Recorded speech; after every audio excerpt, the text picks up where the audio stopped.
The first step towards achieving your dreams is having the right coach. Get the best education with Lokman IAS and make your UPSC dreams come true. Download the app now.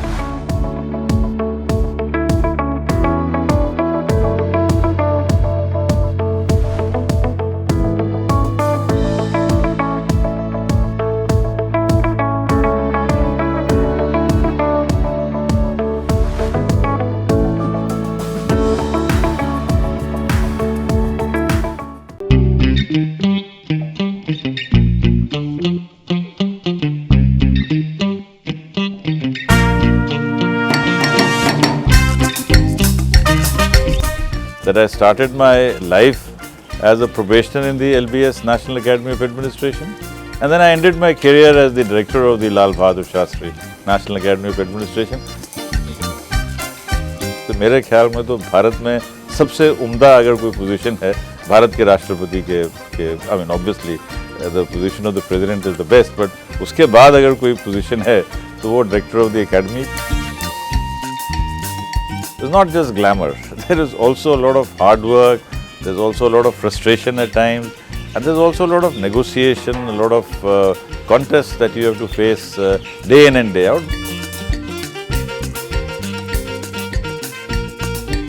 But as long as you're not completely aligned with one person, I think everybody will respect your aspect of being a professional civil servant. असल योग तो वो है जो आप कर्म करके दिखा सकें. And if you are only theoretical, then you are not an officer. Then you could be a thinker, you could be a philosopher, you could be a journalist, you could be a media person. But as an officer, you have to believe in action, you have to believe in firm action, and you have to believe in timely action. So that is what we try to do at the academy. लेकिन जो काम करना पड़ता है और जो उसमें मेहनत लगती है वो हम नहीं देख पाते हैं. तो हम तो सिर्फ बाहर का देखते हैं कि गाड़ी है, बंगला है और सैल्यूट लग रहा है और मतलब सब लोग बात सुन रहे हैं, लेकिन हर एक के पीछे बहुत मेहनत करनी पड़ती है. सुबह से शाम हो जाती है और आपको पता नहीं लगता क्या हो रहा है.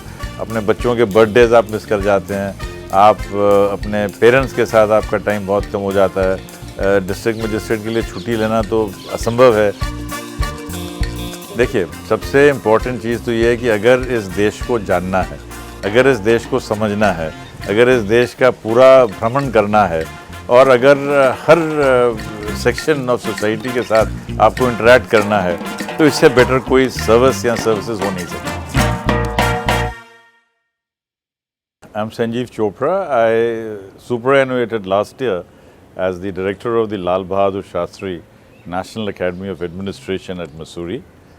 And today I'm going to talk about the journey of a civil servant. Well, even before I joined the IAS, I had a career in the Times of India. I was a trainee journalist from 1982 to 1985. I was a trainee journalist. I'm a trainee journalist for 1 year, and then I was with various editions of the newspaper. And I was at the Economic Times when I wrote the exam for the IAS.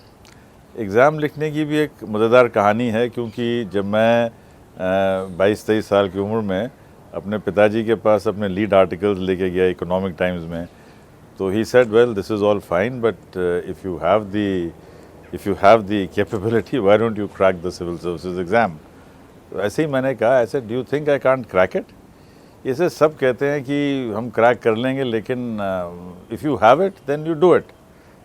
So I said, but I am working in the Times of India now. मुझे छुट्टी कैसे मिलेगी, मुझे कुछ salary मिल रही है अभी. तो he says, okay, I'll give you 6 months salary. You take leave without pay, and I'll give you 6 months salary, and you write the civil services exam.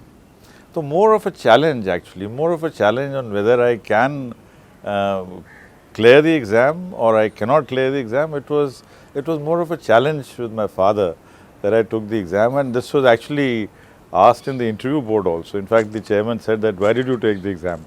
I said, it was a bet with my father whether I can clear it in one go or I cannot, and that's why I took the exam. And the chairman said, thank God for an honest answer. बाकी सब तो देश सेवा के लिए IAS बनते हैं. खैर, इसका ये मतलब नहीं था कि मुझे देश सेवा की कोई इच्छा नहीं थी या कोई संभावना नहीं थी, because I have grown up in a family where almost everyone has been in the bureaucracy or in the police or the BSF or the services. Therefore, I had a rough idea, not a rough idea, I would say a fairly good idea of what the bureaucracy does. And therefore, it was a natural progression because my father was in the state police service and then later on he had joined the BSF.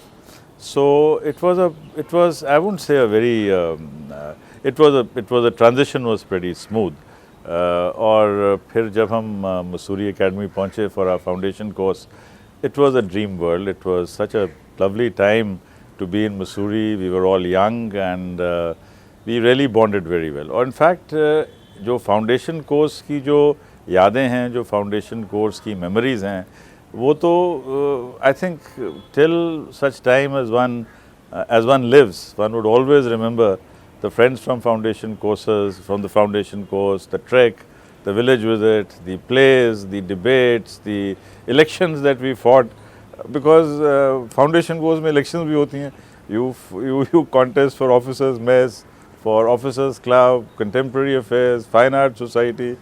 तो उसमें बड़ा मज़ा आता है. One of my best friends in the FC, Rohit Modi, we both contested against each other in the Contemporary Affairs Society. I won by just 3 votes. But Rohit Modi और मेरी बहुत अच्छी और it's been a lovely friendship for so many years and so many friends that you make in the FC. In fact, if I start naming then many will get upset कि मैंने उनका नाम क्यों नहीं लिया. रोहित का नाम इसलिए ले दिया because he left the IAS and so he is technically he joined the private sector and did very well for himself. So, but एक चीज़ मैं बताना चाहता हूँ कि foundation course is the FC for all the services, not just the IAS but the IPS, the foreign service, the railways, the defense services और बहुत सारे जो हमारे friends बनते हैं जिनके साथ ज़िंदगी भर का interaction रहता है. They are all from different services and it's very good because I remember when I was in Ankara for a G20 conference on agriculture, my batchmate was then the ambassador to Turkey and we had such a lovely time. Similarly, so when you're traveling abroad, you meet your friends who are your batchmates. So it's a very nice connect. So I think the foundation course का जो main जो purpose है कि services के जो different services हैं भारत की, जिनमें मैंने कुछ सर्विसेज को गिनाया लेकिन टोटल 22 सर्विसेज हैं भारत की, वो सब इकट्ठी आती हैं. और हमारे टाइम में तो और जब मैं डायरेक्टर था तब भी इसमें Indian economic service, Indian statistical service और इंडियन फॉरेस्ट सर्विस भी शामिल होती है. तो ये जो एक पर्पस था जो हमारे जो जब गोविंद बल्लभ पंत ने जब एकेडमी शिफ्ट की थी मसूरी में 1960 में, तब वो देश के होम मिनिस्टर थे, तब उन्होंने पार्लियामेंट में ये कहा था कि मैं चाहता हूँ कि सब सर्विसेज एक साथ मिलके अपनी ट्रेनिंग करें. क्योंकि 1959-60 से पहले तक सब सर्विसेज एक साथ उनकी ट्रेनिंग नहीं होती थी. तो क्योंकि मेरा एक बहुत ही मैं कह सकता हूँ I am very fortunate that I started my life as a probationer in the LBS National Academy of Administration and then I ended my career as the director of the Lal Bahadur Shastri National Academy of Administration. और मेरे ख्याल में तो भारत में सबसे उम्दा अगर कोई पोजीशन है भारत के राष्ट्रपति के I mean obviously the position of the president is the best, but उसके बाद अगर कोई पोजीशन है तो वो डायरेक्टर ऑफ द एकेडमी के, बिकॉज इतने बढ़िया माहौल में वो एकेडमी बनी हुई है and you interact with young people. There is so much of enthusiasm, there's so much of bubble, there's so much of joy, so much of ebullience in the youth of this country कि you feel very happy and very proud. But I also want to share with all my viewers here that let us also understand that the IAS and the IPS and the foreign service is not just glamour.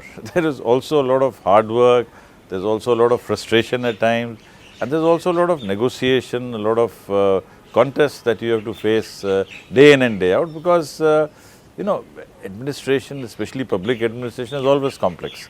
There are some ground realities which you cannot change. There are issues that you have to take.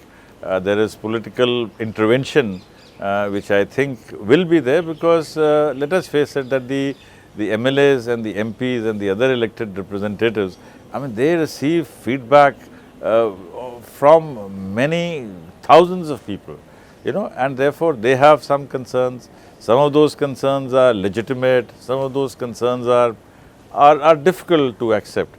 But एक चीज़ मैं कहना चाहूँगा कि ये जो एक mythic लोगों ने बना रखा है कि नेता लोग और बाबू लोग कभी एक दूसरे के साथ मिलकर काम नहीं कर सकते, I do not quite subscribe to that view.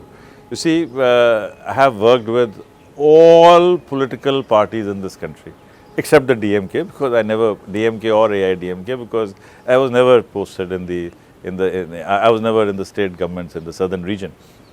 But when I started my career, उस समय CPM power में थी बंगाल में, and they had a very strong system of managing their state because इनका local cadre बहुत strong था.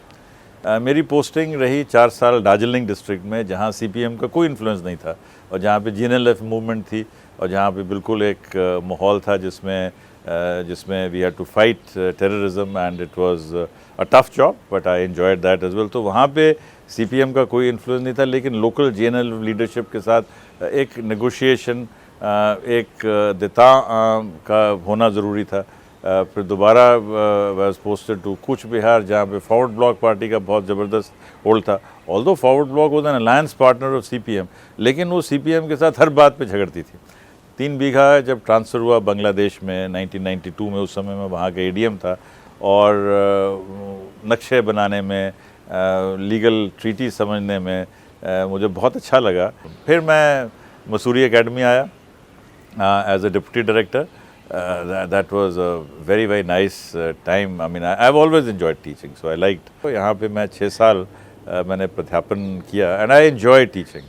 I really enjoy interacting with the younger officers because उनसे बड़ी एनर्जी मिलती है, बहुत एनर्जी मिलती है. And they are so, I mean, वो तब भी था और अब भी है.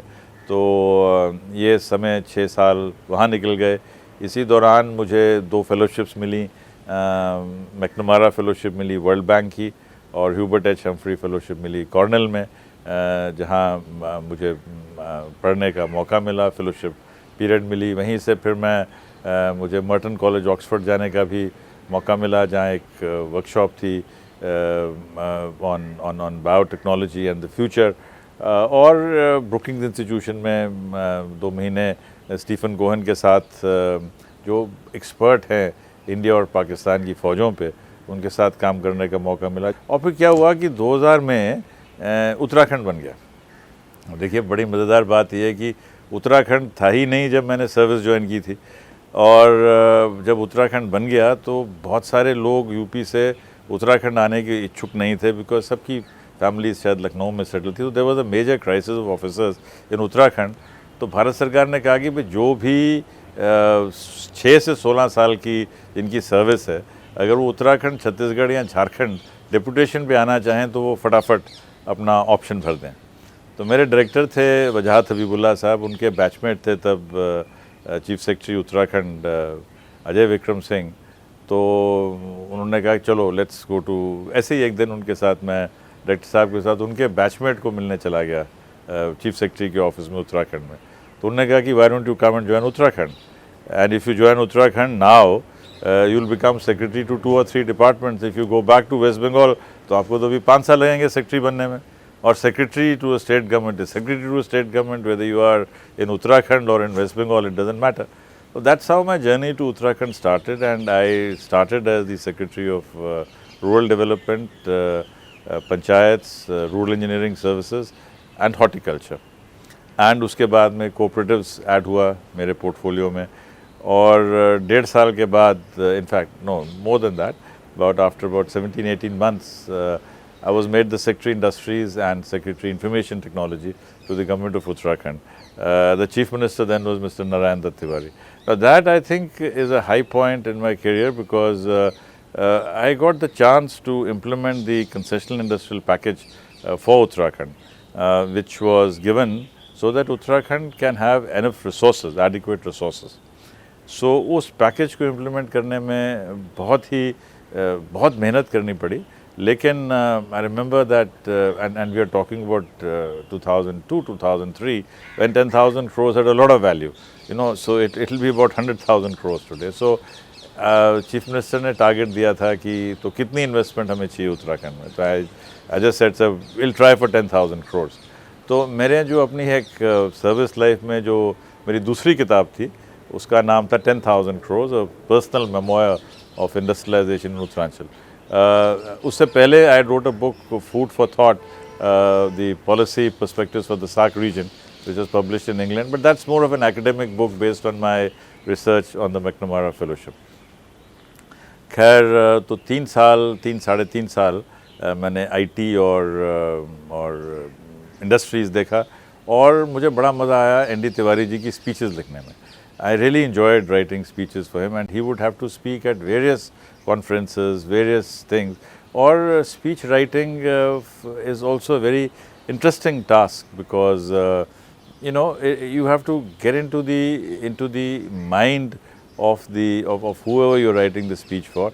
And I will not name the other people for whom I've written speeches because they're all living, and some of them may not like it if I tell you that I've written the speeches for them. But एक चीज़ बड़ी clear है कि जितनी भी speeches दी जाती हैं भारत सरकार में, चाहे वो speech किसी भी लेवल की हो, मोस्टली वो स्पीच यहाँ तो जॉइंट सेक्रेटरी लिखता है, यहाँ उनके विभाग का जो भी सेक्रेटरी होता है वही लिखता है. तो जब आप ये सब देखते हैं तो कभी कभी मुझे बड़ी हैरानी होती है कि किताबें छप जाती हैं, collected works of so and so, collected this and that. तो एक्चुअली तो स्पीचेस आप ही की लिखी होती है. Those are speeches written by bureaucrats. I hope I am not letting it trade secret out, but that's an open thing and I think it's fine because आजकल उसको हम टॉकिंग पॉइंट्स बोल देते हैं so that theoretically the person has improved on that. Anyway, तो उसके बाद फिर उसके बाद I went back to Bengal, had a great tenure there. By that time, Mr. Buddhadev Bhattacharya was the Chief Minister of Bengal. I must mention that during my tenure at the academy, we had a BJP regime. In Uttarakhand also, I've seen the regime of both BJP and the Congress, and both the chief ministers I worked with, Mr. Bhagat Singh Koshyari, who is now the governor of Maharashtra, and Mr. N.D. Tiwari, who later became the Congress chief. I had a wonderful rapport with both of them. So this whole thing that if you are, as long as you're not completely aligned with one person, I think everybody will respect your aspect of being a professional civil servant. Anyway, हर आदमी के वो centre state में आना जाना पड़ता है, तो बाद में I was in Delhi.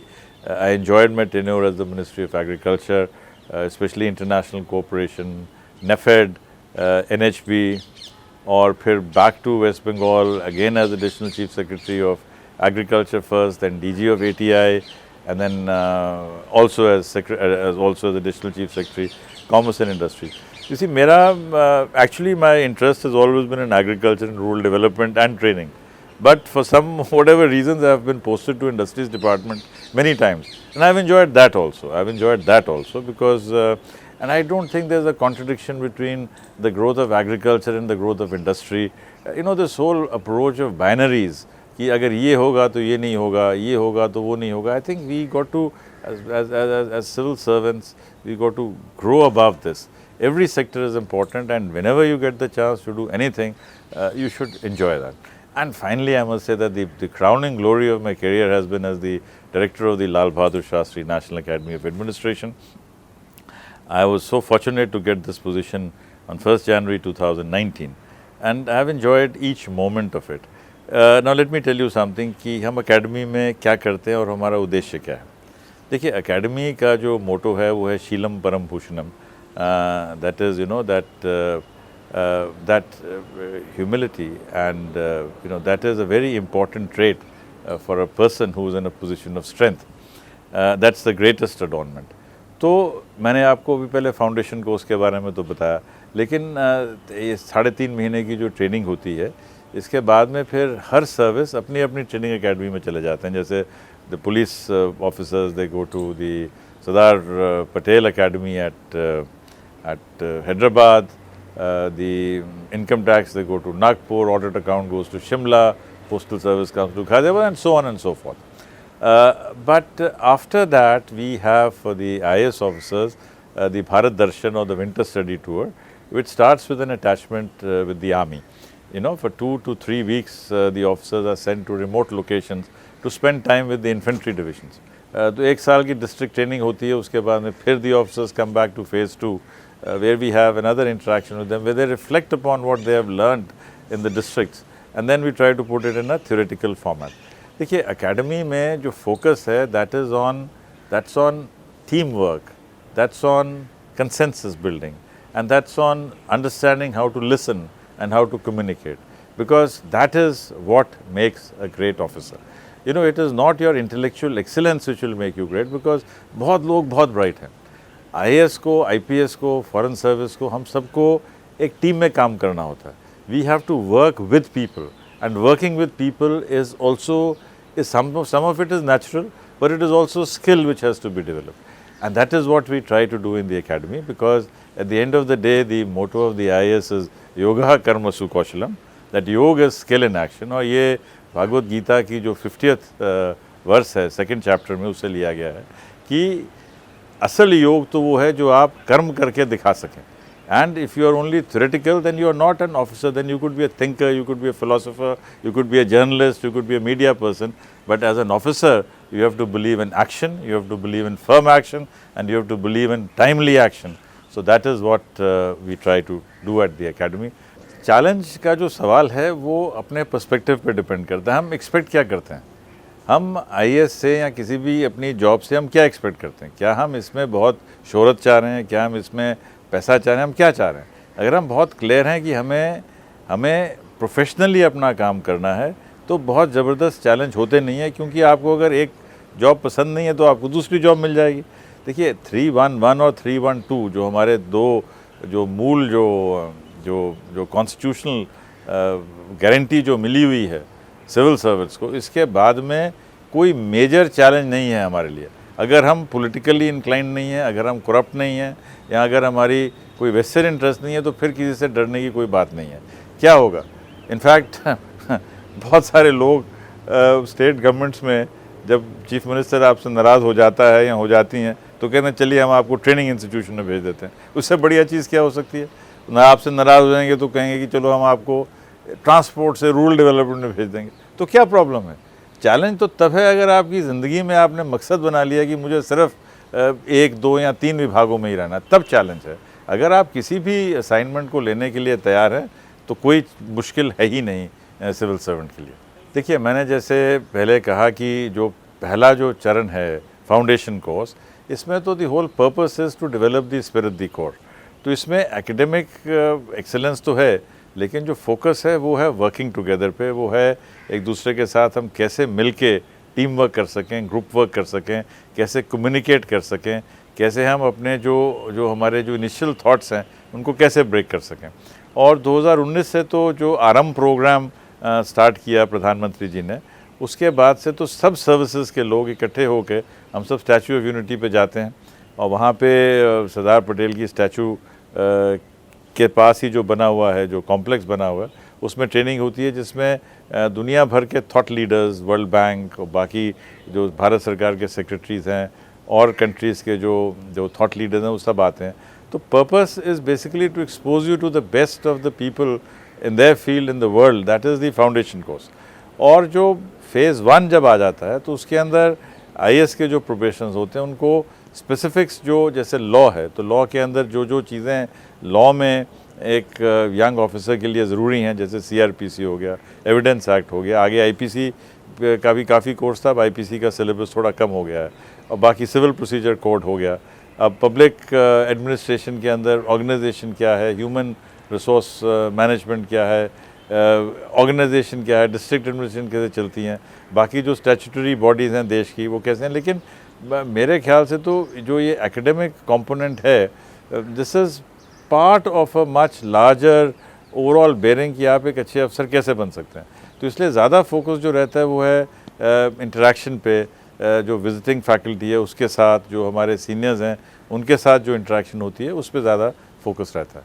देखिए ऐसा है कि आजकल आमतौर पे जो भी, हालांकि रीडिंग मटेरियल तो दोनों भाषाओं में मिलता है, और क्लासरूम इंटरेक्शन जो है वो ज़्यादातर अब English with a lot of Hindi words या Hindi with a lot of English words, जैसे हमारी आज की जो चर्चा हुई है.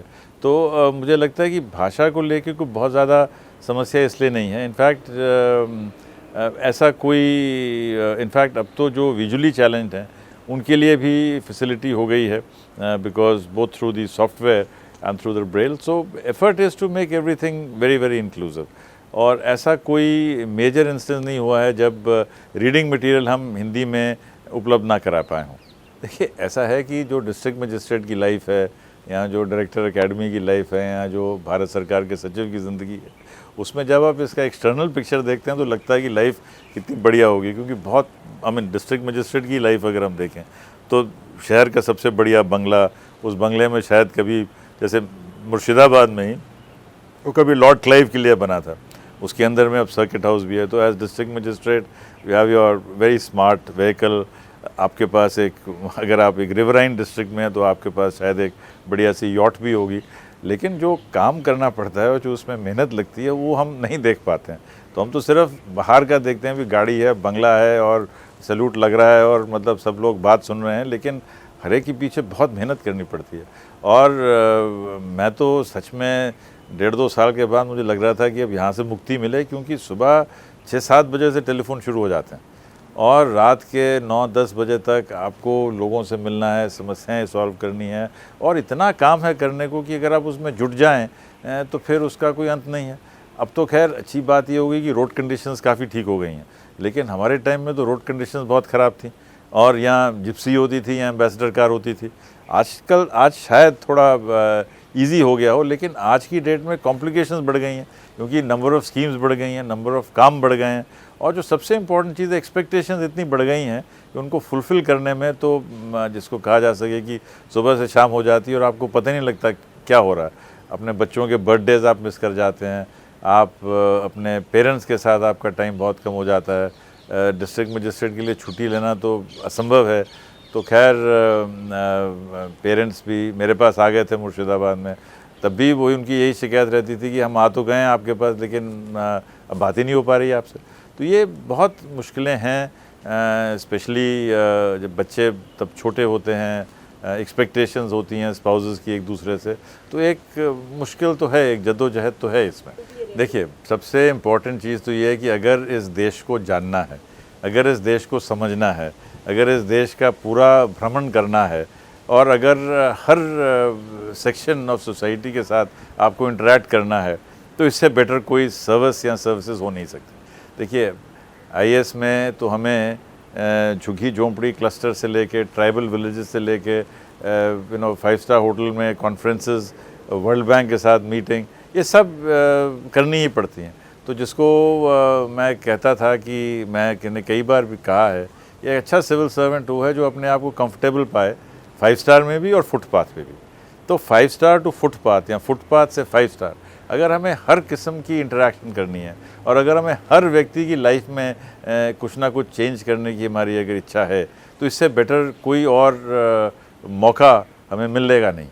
और जो मुझे लगता है कि इनफैक्ट जो एक्सपीरियंस आप गेन करते हैं, ये एक्सपीरियंस तो रिटायरमेंट के बाद भी बहुत काम आता है। मैं अभी भारत के नक्शों पे रिसर्च कर रहा था, तो मुझे लगा कि जहाँ जहाँ मैं गया, जहाँ जैसे मैंने देखा भारत में कैसे नक्शे बदल रहे हैं, स्टेट्स की कैसे फॉर्मेशन हो रही है, उसके अंदर खुद मेरी पार्टिसिपेशन रही, तो इससे भी एक ऐसी इंसाइट मिलती है जो नॉर्मली किसी प्रोफेसर को या किसी मीडिया वाले को नहीं मिल सकती। जो लोग अभी आज की डेट में तैयारी कर रहे हैं, I can tell them that they are in for a very good future, because देखिए 2047 में जब भारत अपनी 100 साल की आज़ादी का उत्सव मनाएगा, तब आप ही लोग उस समय देश की कर्णधार होंगे, तब आप ही लोग उस समय you will be occupying the most prominent position in the country. हम लोग तो 75 साल तक देश को लेके आए और हमें बड़ा फ़ख्र है इस बात का कि हम अपने देश को इस पोजीशन तक ले आए हैं। लेकिन जब हिंदुस्तान, भारत, इंडिया जब टॉप पोजीशन पे होगा दुनिया में, तो उस समय अगर आप भारतीय सिविल सर्विस में होंगे तो आपका एक ऐसा कंट्रीब्यूशन रहेगा और आपको एक ऐसा अच्छा लगेगा कि आपके टाइम में जब आप हेल्म में थे ब्यूरोक्रेसी में, उस समय India was the number 1 country in the whole world. It's been a pleasure talking to all of you. Thank you very much.